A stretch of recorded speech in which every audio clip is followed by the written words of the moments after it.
Welcome to the Agents Lounge podcast, where we talk all things real estate with the industry's top performers. Join us as we dive into the inspiring journeys of successful agents and uncover the secrets to their success. Whether you're a seasoned agent or just starting out, we got the tips and tricks to help you navigate the world of real estate. Brought to you by Airtegrity Comfort Solutions. So grab a seat and join us in the Agents Lounge. Welcome back to the Agents Lounge podcast. This is episode 11. Joining us today is Mr. Pierre Miller with Kimberly Howell Properties. How's it going? Man, it's going great. It's another great day to be alive and have an opportunity to do business. Yeah, awesome. So let's just jump right into it. I actually had an icebreaker question. Okay. Are you excited about the aliens? Or the I'm sure you've seen at least the memes. Oh, well, I thought they were already here. They were the scrolls, right? Oh, the pigeons too.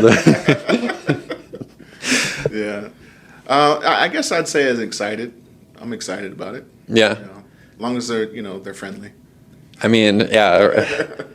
There's so many different ways that I guess it could go. I mean, if it crashed here, I don't know, like. Yeah. And like where they're from, how far they travel. But that's maybe a different podcast.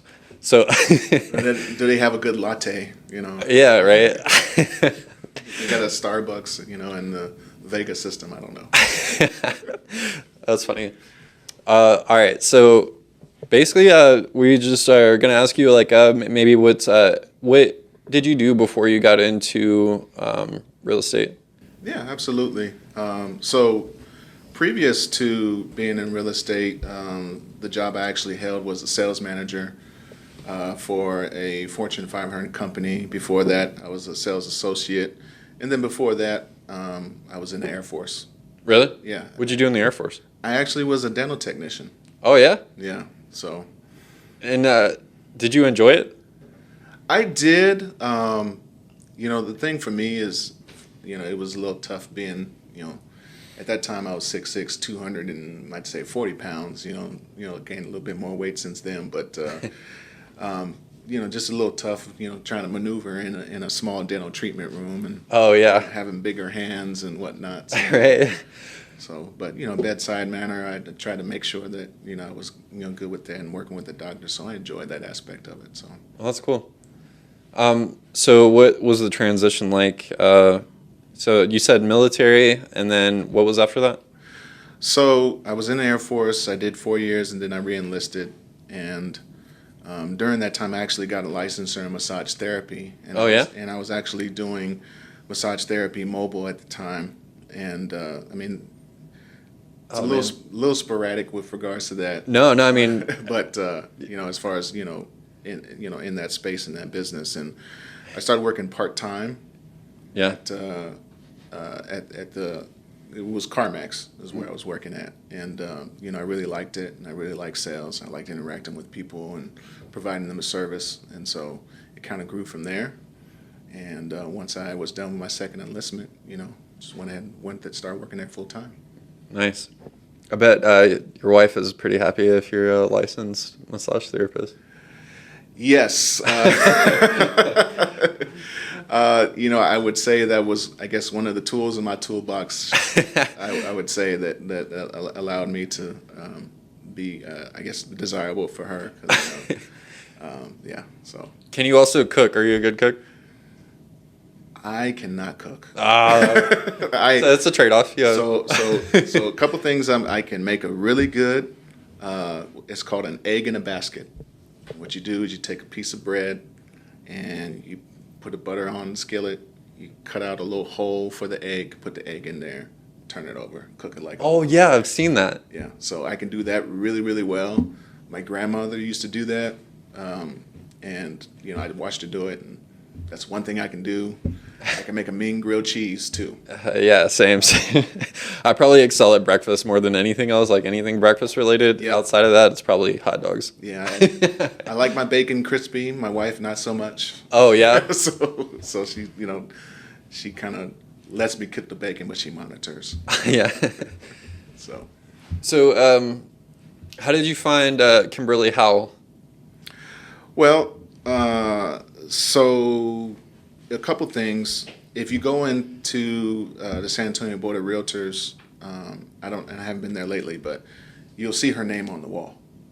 Well, her name and her face on the wall, just because of contributions that she's made through TreePack.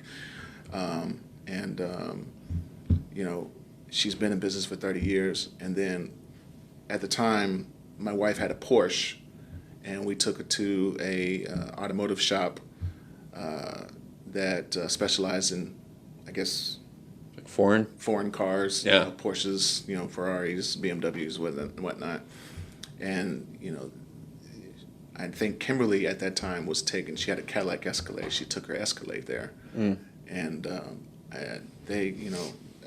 everybody knew through just casual conversation, I was going through realtor school, and, they raved so much about Kimberly Howell, such a great realtor. Yeah. Great team, great group. And so that really intrigued me. And then, just in the course of, being in class and asking people, her name just kept on coming up. Yeah. As far as being, a really good place to be as far as a brokerage and just a realtor in general. Kind of along the same lines like with Air Integrity. I asked around about, good HVAC companies, and y'all name came up 7 times. Yeah. In a forum, talking to other realtors. So. That's awesome. So do you predominantly deal with commercial or residential? Residential. I would like to move into the commercial space at some point, but for right now, residential. Okay. Is there any like pros and cons between dealing with residential customers or commercial, or differences, I guess, between the two? Yeah, I don't know if I'd call it pros or cons. It's just different in terms of, residential. You look at the house. You're talking about people who are going to be living there. That's going to be, for the most part. Yeah. People are living there. They want to see what the backyard looks like. How does it feel? What's the layout of the house? There's a lot of emotional connection to it. Right. And very much so. Us as human beings, the human aspect of it is I want to find a place that's going to be working for me, not only from a budget standpoint, but then also from, does it feel like home? Yeah. With the commercial side, and again, I don't do the commercial side, but from what I've been told, it's more about the numbers. Do the numbers work? Right. On return on investment. Yeah. Not to say that residential doesn't provide you return on investment if you decide to sell, but you're looking at it from more just a logical numbers perspective. Yeah. On the commercial side of the house. Yeah. Dealing with like property investors who own residential. Yeah. So have to discuss ROI on that, right? Maybe. Yeah, absolutely. I have a question for you. So you just said you started from a dental assistant, and then you did sales, and then realtor, right? Mm-hmm. You have a very soothing voice, like very calm. Oh, thank you. Where did you get that from? Dental assistants, or? I'm gonna need you to send that to my wife and let her know. She sometimes, she says, you're a little bit too blunt sometimes with your clients. And I'll be like, oh, well, I feel it's important to tell the truth. Continue, I'm sorry. Yeah, so I mean, because when you're going through that dental training, right, there's a certain way you have to treat the clients. Absolutely. Is that something you picked up there, or? Yeah, I would call it bedside manner. I mean, obviously, so communication, they say 90% is nonverbal, right? Mm-hmm. And sometimes you're not going to be able to see that if you're just on the phone, things of that nature. But definitely when you got someone, no one wants to go see the dentist, right? Yeah. So, for me, it was important to me that my patient at that time, felt very, very, very as relaxed as could be. And so for me, you don't want to be, loud and I don't want to call it obnoxious or anything like that, but I get them in a chair, ask them if they're comfortable, if they need anything, or just a chair. For me, like my go-to was really just comedy, jokes, get them thinking about something other than the fact I'm about to have a tooth worked on or something like that. Right. So, does that translate into your job now? Yes, I think absolutely. I mean, you look at the aspect of from, having a bedside manner and, working in a dental clinic to, people wanting to buy a car, people wanting to making a purchase, the largest purchase that they're probably going to be making, which is their home, real estate. You want to make them feel comfortable. I don't know if even really it's more of a sales thing as opposed to just being someone who is providing them information and being an advocate for them. And one thing that Kimberly talks about a lot is just honoring your fiduciary, meaning placing the client's needs above all others in any transaction. And I think there's a three-pronged, I call it attack to it. It's just they want to know that you're competent, that you know what you're doing, that you're going to competently negotiate for them, that you're going to, if it's selling their home, you're going to, be able to market it in such a way to where it actually gets sold and sold for the highest price possible. You want to be communicative, have great communication in terms of ensuring that they know what's going on in the market, what's going on with their property, what's going on for the home that they're trying to purchase, what's the ins and outs, what exactly they're getting into. And then I think probably maybe most important, the other two are still very important, is that you care about them as a human being. Yeah. And so I just try to employ that with every interaction that I have with clients. Yeah. Yeah. And I feel that, it's the biggest purchase you'll probably make in your life. Absolutely. And giving them confidence and trust. The way you communicate, I can see that that's one of your strengths as an agent. Yeah. Because I feel like I'm always shouting. But we're dealing with technicians a lot of times, and they're like, go here, go there, and run over here. It's like juggling and... Yeah, it's a lot. I'm going to try your strategy next week. Yeah, honestly, if you could be blunt, like your wife was saying, but if you deliver it with that voice, it's not so bad. Yeah, and again, we're all of us are, always trying to improve, right? In our profession, and for me, I can get excitable, especially if I'm with it, because one of the aspects I like, being when I'm a buyer's agent is I like going and looking at all the houses, with the client and seeing their eyes kind of open up to the possibilities of what's there, and I'll get excited with them because I'm like, ooh, this is got a double door, it's a French door, or they see it's got an in-ground pool, or stuff like that. So yeah, that's cool. And maybe we get it because I used to be an elementary teacher, and I feel like I stayed the same, like talking. When I talk, I feel like I'm shouting. Like you're talking to elementary kids, right? Yeah. Well, I think you got to give yourself credit and give yourself some grace, though, because like you just said, in the environment, you sometimes you have to project your voice, right? Yeah. Because maybe it's in an environment, someone's upstairs, maybe you're downstairs. You got to make sure you're heard, given directive, on a repair or a replacement of, Yeah, but I couldn't imagine me pulling the teeth out and telling, hey, I'm going to pull that thing out. Don't move. Sweating bullets, yeah. So what does the market look like for first-time home buyers? I guess within the past year, has it picked up? Has it increased? So here's the thing I will say based upon my own personal experiences of what I've seen, and then also, what the data says. Yeah. Okay. 18 months ago, you had 3% interest rates, not enough inventory. So you really have a frenzy in terms of, on the residential side, there's multiple offer situations and things of that nature. Yeah. Blood in the water. Yeah. And so for a lot of buyers that really, if they don't have a realtor that can help navigate them through that process, it can be really daunting, overwhelming. It can be scary. Yeah. That's what we were faced with then. Now, you got interest rates, been hovering around 6.5% to 7%. Yeah. And so there's people who are out there say, well, it's not a good time to buy. Well, it depends upon what your situation is. For a first-time buyer, there's plenty of, programs that are out there to help with first-time buyers, even with, down payment assistance, things of that nature. And, and that's why it's important to get yourself with a loan officer who can help navigate that process for you and decide what's going to be best for you. Even though the rates are higher than what they were, the inventory is still limited. Yeah.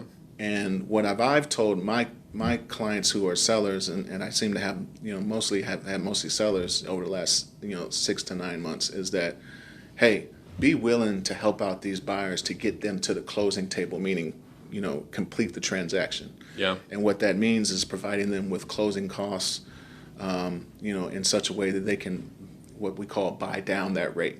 Yeah. Drive the rate down by giving, the buyer, enough money to be able to make the transaction happen. So to come back to your original question, I feel like it's still a good market for first-time buyers and for anybody who does not actually have real estate right now.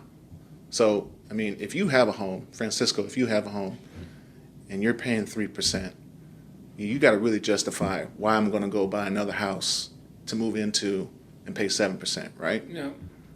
And it's got to be a good enough reason. Maybe you got some extra cash on hand. Now, if you're a first-time buyer, you're renting, well, how much interest are you paying? 100%. 100%. Yeah. And the reality of More than 100, to be honest. You're covering the mortgage plus some, yeah? Yeah, so, the reality of real estate, it's a slow burn in the sense that typically you have 2 to 6% appreciation per year. Now, in 2020 and 2021, in the city of San Antonio, you had 23% appreciation year over year from March of 2020 to March of 2021. That's crazy. And then you had 19% from, I believe, March of 2021 to March of 2022. Yeah. So you had 40% appreciation. Now we're kind of more back to that 2 to 6%. Yeah. But if you wait, keep on waiting, then you're going to be, you might get a rate that's maybe it's a little bit lower, but the price of the house is going to be higher. Yeah. And so that's the dynamic with which you have to really navigate through, and where having a realtor really is going to help you, because find a home as a first-time buyer that you can afford. Yeah. You're not house poor, meaning, you're just living to pay your mortgage. Right, yeah. But something you can afford. And it doesn't have to be. You got a house with, no furniture, or some beach chairs or something. Yeah. It doesn't have to be like this grand mansion. Right. It can be, I don't want to call it a starter home, but a 3-bedroom, 2-bath, maybe 1,500, 1,600 square feet, live in that. And then when the rates come down, refinance. All the while you're building that equity, like we talked about, as far as that 2 to 6% average. Yeah. And I'll give you an example of that. I bought a home in 2012. My realtor was Larry Campbell, one of my real estate mentors. And I bought my house for $247,000. The house across the street, even with the rates increasing, last year sold for $415,000. I've been in my house for about 10 years. Jeez. So I'm sitting on $200,000 roughly of equity. Yeah. And it's a beautiful thing, because it allows you can't really, we talk about the American dream, right? Everybody wants to, pursue that, obtain that. You can't really focus on all that until you can control your own living economic situation. Yeah. So first-time buyers, I feel like it's a really good opportunity, not only from sellers who are coached up by their realtors to offer closing costs, but then also the incentives that it's in the build. The builders are offering a lot of incentives right now. Yeah. So for buyers out there. What about for second home buyers or third home buyers? Because I got my second home, but it wasn't because I wanted to. Okay. We used to live in Brownsville. Okay. And we got approved for another home here, and Okay. we ended up renting our home in Brownsville, paid that off, and now we have this one, right? But I forgot where I was going with this question. But for somebody that just owns one home right now, would you coach them through the process of acquiring a second home, or how would that conversation go? Well, I mean, again, my job is to sell homes, right? Mm-hmm. But I also feel like, again, back to the point that I talked about, fiduciary, what's in the best interest of the client. That answer that you're looking for is going to be very nuanced in terms of what is their situation, what's their financial situation, because I never want to put anybody in a situation to where they're feeling stretched thin, So a part of it is just having a hard conversation with them. Well, I don't want to call it hard, but a blunt conversation with them about, hey, if we were to go and buy this other house, how is that going to help? How's it going to handle your finances? And keep in mind that long term, you're always going to win because real estate appreciates. Yeah. But we want to make sure, obviously, when you go through that process, that we're not stretching you thin financially to where it can be a struggle, for you in that regard. Yeah, I mean, that's a good point, especially for almost any place in Texas right now. It's just such a hot spot in San Antonio, even more so just because. Well, here's the thing I'll tell you is that, if you're trying to go buy a home in, say, Stone Oak, yeah, you're going to pay premium. It's a well-established area. Yeah, it's right. a nice area. Even, where I live in Alamo Ranch, again, just to the point that I was talking about, $247,000 10 years ago. Now you got $400,000, $500,000, sometimes even $600,000 homes. But there are still places in the San Antonio area where you can find homes.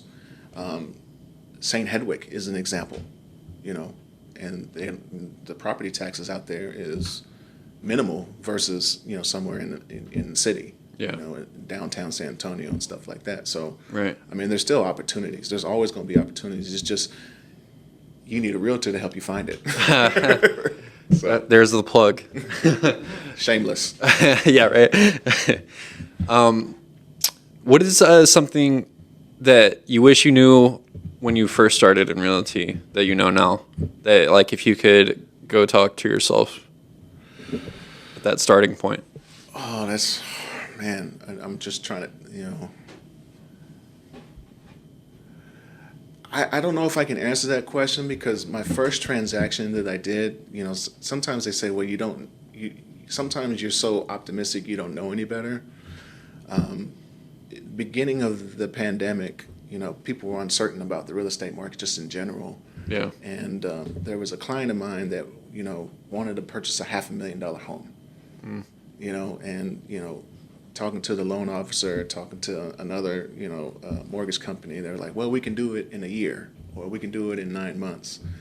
And we came across this model home, and the model home was beautiful.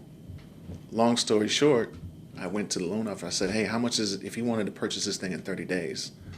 What would it take? And he said, well, you need to ask for $25,000 in closing costs. And I said, what? That's really bold. Yeah. And I didn't know any better at the time. So I called Kimberly. I said, hey, do you think they would do that? She was like, I don't know. You could ask. I don't know. That'd be a tall ask, But I was bold enough to where I asked, and they said, well, let me think about it. Let's write up the contract. So I wrote up the contract, and then I got approved by their higher ups, 3 days later. Oh, wow. And everybody in brokers was like, well, I can't believe that happened. And then so he closed. He's extremely happy. The sales rep goes to me. He's like, hey, Pierre, congratulations to your client. Just so you know, that will never happen again.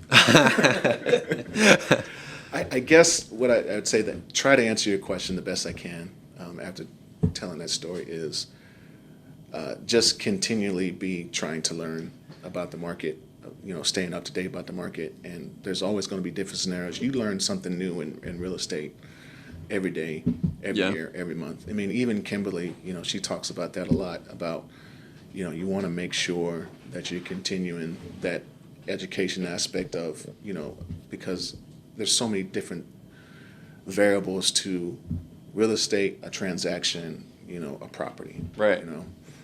So. What's the best way to keep up with that type of stuff? Is it just being in the field? Do you have like a certain source? I really try to read more real estate related content. I don't want to speak ill of major media outlets, but sometimes the articles are a little bit behind what's actually happening. Like we knew about multiple offer situations like 6 months before the news started reporting it. Yeah. We knew about, well, the rates were increasing and you need to help out buyers, Yeah. before, we knew about the shortage of inventory in San Antonio. I mean, they're not building, enough homes as fast as people want them. Right. The influx of people. Yeah. So I think it's just a combination of just being able to lean on those, I call it trusted resources, and then just, going and being in the market, and my last transaction that I had, it was a learning experience for me. It was my first time that on a VA loan that the appraisal came in low, and they call that what they call it as a tidewater. And so, with Kimberly, we formulated a plan to say, okay, because we get an opportunity to rebuttal, say, hey, no, the house is worth this amount. Yeah. And we were successful. And so that was a learning experience for me. But now I can kind of speak to that. Yeah. Because I read about it. And it's important to read and be knowledgeable, but there's another part of doing it as well. For sure. Yeah. Wow. Yeah. I appreciate the information, honestly. You actually having like statistics in your head to like pull from, and you can actually like develop a solid explanation.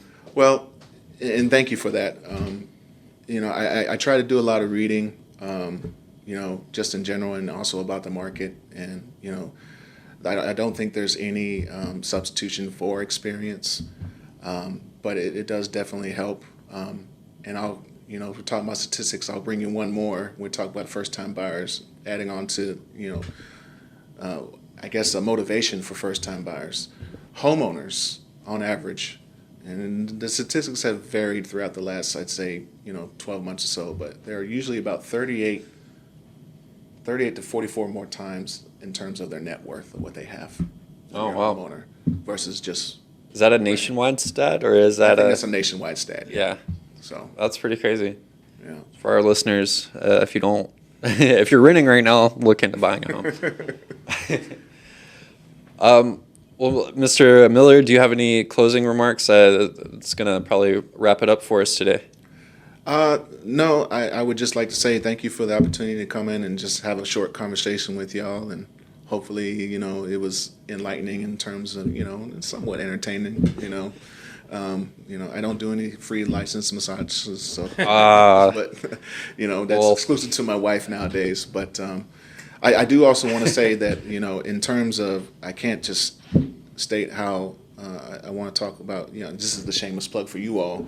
Air Integrity, in terms of an HVAC company, has been the most responsive and has been, the most gracious in terms of working with and in terms of y'all reputation. And I know y'all not, extremely huge, but it's great what y'all doing in terms of providing quality service in HVAC, but also doing quality work at a reasonable price, and so just want to thank y'all for that. No, we appreciate that. Yeah. Thank you for that. That'll do it for episode 11 of Agents Lounge Podcast. You've been listening to the Agents Lounge Podcast, brought to you by Air Integrity Comfort Solutions. To learn more about the resources mentioned on today's show or to listen to past episodes, please visit agentsloungepodcast.com.